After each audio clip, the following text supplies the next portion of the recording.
Hello everybody and welcome to Example of Play, the home for strategy and tactics gaming. If you haven't subscribed already, now's your chance. Today's video is going to be the next tutorial video in my series on Strategic Command War in the Pacific. This video is all about air units, so how they move, how they fight, what different kinds are. You're going to learn all about air units and how to handle them in this video. And so for this video, I've switched over to the Japanese side in the Day of Infamy scenarios. That's the main grand campaign, just because they start the game with a lot of different aircraft units already on the map and give you a little peek at what their starting situation looks like. You've got all your amphibious forces ready to go. We've got the strike force about to hit Pearl Harbor. So you can kind of see how their opening looks like as well. First things first, as always, let's talk about how to move aircraft. So aircraft handle a bit differently than the land and naval units, which are pretty similar in how they move and fight. Aircraft are definitely different. If we click on one of our aircraft here, we'll see a bunch of green hexes light up. So those are hexes that this aircraft could rebase to. There's two different kinds of movement for aircraft, rebasing and operational movement. Rebasing is basically moving and basing them out of a different hex. In the grand campaign scenario, you can rebase to basically any friendly controlled hex that's within range. But in some of the other scenarios, you can only base your aircraft out of airfields. So if we look around, we see there's some airfield hexes like this. And that's a new feature in War in the Pacific. So it's kind of interesting in the grand campaign scenario. You're not really limited to having to base your aircraft out of those spots, but in some of the smaller scenarios, you are limited. So your aircraft can only operate from an airbase or a hex next to it. But like I said, for the grand campaign, you can move basically to any of these green hexes. Now to do so, you just click on it and the aircraft will move there. An important thing to know is that if you move first, you can't attack that turn. But if you attack with an aircraft, you can then move a quarter of your movement distance. So important to know if you're wanting to get off a little attack and you're wanting to maybe pull back from the front line or reposition a little bit, you can do that. But if you want to make a big move, you're gonna not be able to attack that turn. So important to know. The other type of movement is operational movement. So just like with land units, you can hit this button right here. You'll pay a price in MPPs. And then you can move operationally, and that lets you move much further. So you can go, I guess, just about anywhere on the map that you have friendly control. Anywhere we see these green hexes, you can immediately move your aircraft to it. So this lets you rapidly move aircraft all across the theater to new places at the cost of some MPPs, and it's going to hit your morale a little bit. So those aircraft aren't going to be quite as effective on the next turn. And of course, they won't be able to attack after doing that. But that is good to know that you can move them really fast if you use that versus just flying them a fair distance, but the operational movement lets you move really fast.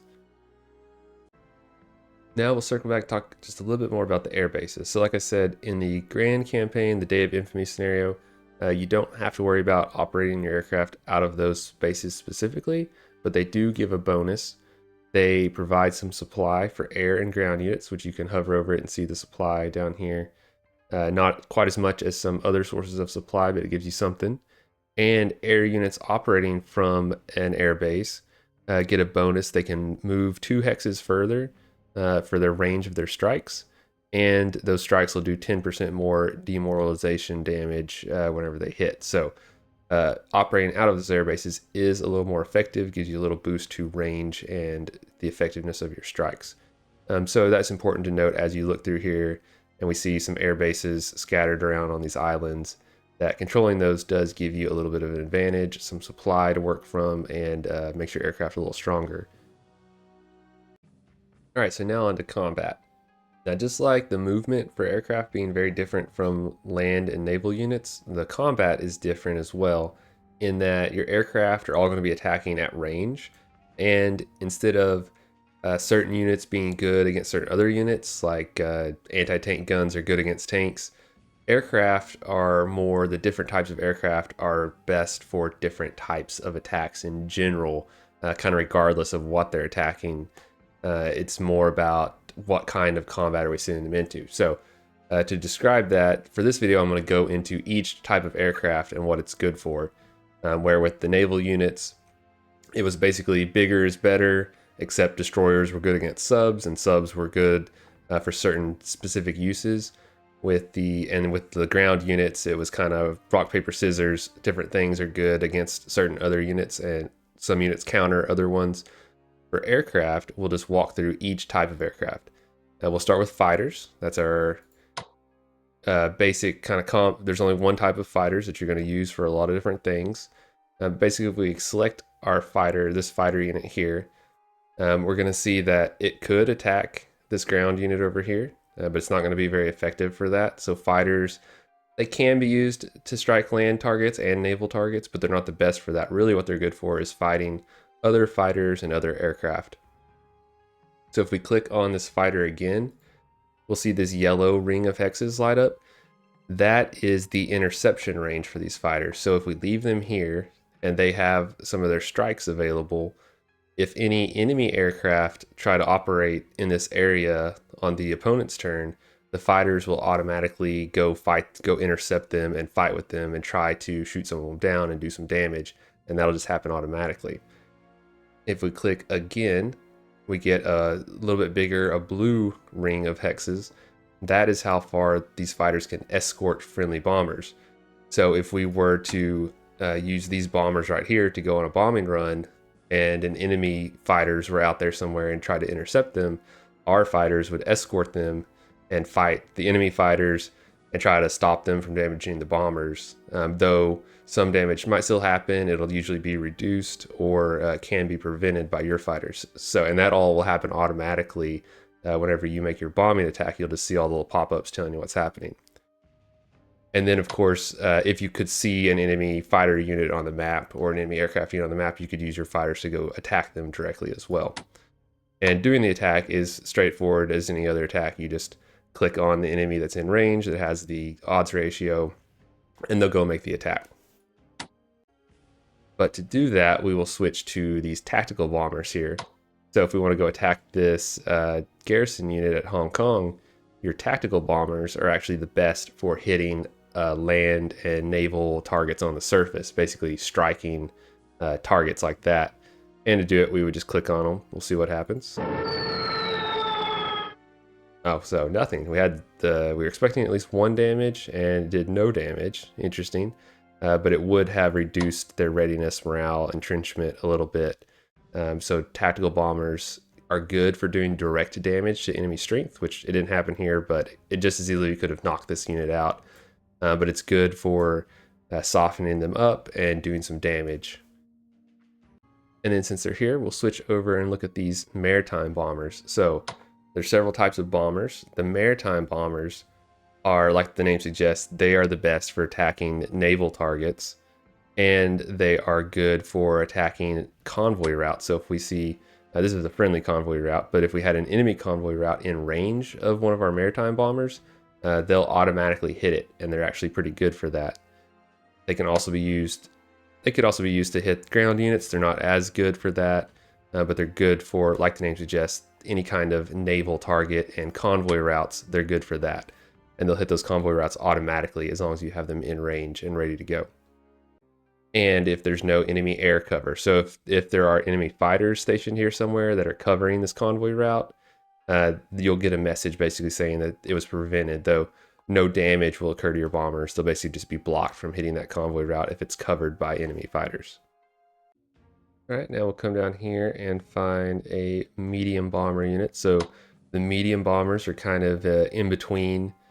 They are not the greatest at anything in particular, except they are really good for softening up enemy ground targets. So they're not going to do as much direct damage as the tactical bombers, but they are good at reducing entrenchment, at hurting readiness and morale. Basically, they're your go-to. They kind of act like artillery of the air, so they're really good at hitting entrenched ground units, kind of breaking through the front line. If you have an enemy unit you're trying to get past, the medium bombers are go-to, but they're not really great at anything else other than that. And then the final type of bomber which Japan does not start with any on the map, that I don't think. So we'll just pretend this is one. But once you get to later in the game, strategic bombers, these are going to be good for hitting enemy resource sites. So things like urban centers, mines, oil fields, any kind of resource X on the map. Your strategic bombers are going to be the best for hitting those because they can do direct damage to the enemy, the MPP production points. So they're going to cut into what they can spend points on. They can reduce supply of a location. So hitting a critical supply hub can reduce the supply of all the units in the area around it. And they can limit operational movement. So you can prevent the enemy from operationally moving units to reinforce if you're doing strategic bombing on, like a specific railhead choke point. So you can kind of cut off that. So strategic bombers, very useful if used correctly. What you don't want to do with your strategic bombers is try to use them to hit like an infantry target or something like that. Yeah, they'll do some damage, probably reduce their effectiveness somewhat, but that's not what you should be using your strategic bombers for. You should be using it to hit the location more so than the units. And actually, if we'll just pretend if this was one and we were trying to hit this garrison here, you would actually see this would show a little differently because the strategic bomber would hit the location before it hit the unit. There's only a small chance, like 10%, that it would hit that unit at all. And your little odds ratio would be different here. You would see the odds ratio, but it would be there would be little brackets, and that would show the damage that could occur to the enemy unit there. It'd be off to the side. And so your strategic bombers, not for hitting enemy units, it's for hitting enemy locations, supply sites, urban centers, and then if you spot like a mine or an oil field, something like that, that's what you should be using your strategic bombers for. The Japanese specifically also have one extra unit that you might expect in this scenario, very specifically the Kamikaze aircraft. So these don't become available until way later in the game, January 1st, 1944. At that point, you can start building them. If you notice, they only cost 50 points, so they're really cheap. But basically, they are like a one-shot attack that you send them out. They're going to hit a unit. They could do a lot of damage to it. They might not. It just depends. But you can rebuild. They can only build up to 6, but it only takes 1 turn or 1 month. So basically 1 turn for them to be built.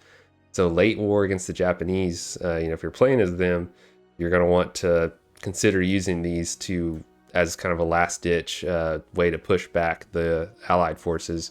And if you're the Allies, you're going to have to be ready to expect that these are going to be coming at you. So you're going to have to try to deal with that. Taking a break from the direct combat for a second, whenever you click on an aircraft, you'll notice the little red question mark whenever we're moving around here up to a certain range. So that is to do a reconnaissance mission. And to do that, basically, you're just going to click a hex that's in range that gives you this little red circle with the question mark. And if you click on it, they'll fly a reconnaissance mission and reveal the spots between here and there. So we'll just try that. Send these guys out. And now we can see that they spotted these hexes here, which there wasn't much to see, but that is how you can get some visibility on those spaces. So useful if you're advancing ground forces. You want to know if they're running into an ambush or something, you can do that, or find maybe some targets of opportunity out there. Now, one more thing we want to look at are the carriers and how to manage those, specifically the aircraft side of it. So we already kind of talked about the carriers in the naval unit video, but we're going to dive a little deeper into these settings for the aircraft for this video, because your carriers are really your most complex unit in the game, from my opinion, of managing, because they have so many modes that can be set. And we'll just kind of walk through these. So if you click on one of your carriers or escort carriers, you can see it has set mode, it has set cap mode, and then set convoy mode. And so the convoy mode we're not worried about right now. That's basically like the other naval units. If you set it to raider, then they're going to attack convoy routes that are in range. But what we're interested right now is the set mode and set cap mode. So if we do set mode, there's fighters, so that's combat air patrol, bombers, or mix. And so depending on what we set here, it's going to make this carrier more effective. It's basically the mix of what kind of aircraft you're operating on this turn. What are you focused on? So fighters is combat air patrol, so that's going to make the carrier act really strong against enemy aircraft. So escorting and intercepting, they're going to be better for that. Bombers, obviously, it's going to make, if we set it to that, it's going to be better for attacking, striking ground and naval targets on the surface. And then mix is going to do a mix of the two. Now you can kind of freely switch between these before the carrier has done anything. Once they've attacked or moved, then you're kind of set for the rest of the turn. But if we come over here to set cap mode, this gives you some more control over it. So this is what I want these aircraft doing. If we're set to fighters, then they can be on auto. We can have them focus on intercept. We can have them focus on escort or be grounded if we don't want them going out. We want to save those for our own uses. If we set them to bomber, you see that that button goes away. And then mix, it comes back. But we're going to be not as strong at these things because we're doing a mix of fighters and bombers and not strictly fighters. So it's a little bit nuanced. And you need to come in here and think about, what are you wanting this carrier to focus on? Do you want it to act like a fighters unit or a bombers unit or a mix of the two? And then even, do you want them to only escort, only intercept? That's what all those different options here are for. And you know, you want to come in there and kind of think about what's my goal here for this carrier, or just leave it on kind of a mixed general if you just want them to be kind of okay at everything. And now finally, we'll close things off. We'll open the research tree and look at some of the different research items that are related to aircraft. And there's quite a few, and a few things to note. Obviously, advanced fighters, heavy bombers, that's going to make some of those, your fighters better, your bombers better. Long range aircraft is going to give them more strike range and action points and spotting. So it's going to make them basically, you know, have more range for everything they're doing. Ground attack weapons is going to make your tactical and medium bombers better at striking land targets. If you look down there, it's doesn't increase against naval targets. Anti-submarine warfare makes your maritime bombers better against subs. And that was one thing I don't know if I mentioned. Maritime bombers are good for hunting submarines.